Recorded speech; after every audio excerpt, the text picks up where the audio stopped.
Sergio ബുസ്കസ് ഈ season അവസാനിക്കുമ്പോൾ MLS-ൽ ഈ സീസൺ അവസാനിക്കുമ്പോൾ റിട്ടയർ ചെയ്യാൻ പോവുകയാണ്, ഫുട്ബോളിൽ നിന്ന് തന്നെ റിട്ടയർ ചെയ്യാൻ പോവുകയാണ് എന്ന് പറയുന്ന ഒരു വാർത്ത എനിക്ക് തോന്നുന്നു ഓരോ ബാഴ്സലോണ ആരാധകനെയും ഓരോ മിഡ്ഫീൽഡ് പ്ലേയേഴ്സിനും ഇഷ്ടമുള്ളവർക്കും അതൊരു സങ്കടമുള്ള ഒരു കാര്യം തന്നെയാണെന്നുള്ളതാണ് കേട്ടോ. കാര്യം എന്താണെന്ന് വെച്ച് കഴിഞ്ഞാൽ നമ്മളിപ്പോൾ വളരെ സിമ്പിൾ ആയിട്ടുള്ള ഒരു എക്സാമ്പിൾ പറഞ്ഞുതരാം. ഒരു മാനുവൽ കാറാണെന്ന് വിചാരിക്കുക, അതിലെ ക്ലച്ചില്ലേ, ആ ക്ലച്ചിന്റെ ഇമ്പോർട്ടൻസ് എത്രമാത്രമാണ് നമുക്കറിയാം അല്ലേ.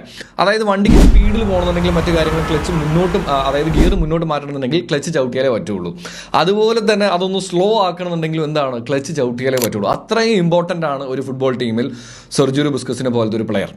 ഒരു ബ്രെയിൻ എന്ന് വേണമെന്നുണ്ടെങ്കിൽ പറയാം, അല്ലെങ്കിൽ കൃത്യമായിട്ട് ഒരു ടീമിന്റെ അല്ലെങ്കിൽ എതിർ ടീമിന്റെ ആണെന്നുണ്ടെങ്കിലും ഒരു ടെമ്പോയെ കൺട്രോൾ ചെയ്യാൻ അറിയുന്ന ദ ബെസ്റ്റ് ഡിഫെൻസീവ് മിഡ്ഫീൽഡർ ആണ് സെർജിയോ ബുസ്കസ് എന്നുള്ള കാര്യത്തിൽ ഒരു സംശയമില്ല. ഓരോ ബാഴ്സലോണ ആരാധകനെ സംബന്ധിച്ചിടത്തോളം അവരുടെ ഗോൾഡൻ എറ, ഇപ്പൊ നമ്മൾ Messi, Iniesta, Xavi, Jordi Alba, അതുപോലെ തന്നെ ഡാനി ആൽവസ് എന്നൊക്കെ പറയുന്നതിനൊപ്പം തന്നെ നമ്മൾ ഓർക്കുന്ന, ഒരിക്കലും മറക്കാത്ത ഒരാൾ തന്നെയാണ് സെർജിയോ ബുസ്കസ്. സ്പെയിൻ്റെ കാര്യം എടുത്ത് നോക്കുകയാണെന്നുണ്ടെങ്കിൽ വേൾഡ് കപ്പ് എടുത്തപ്പോഴും അതുപോലെ തന്നെ യൂറോ എടുത്തപ്പോഴും പുള്ളിക്കാരൻ്റെ ഒരു റോള് അത്രയും ഇമ്പോർട്ടൻ്റ് ആണെന്നുള്ളതാണ് അല്ലേ.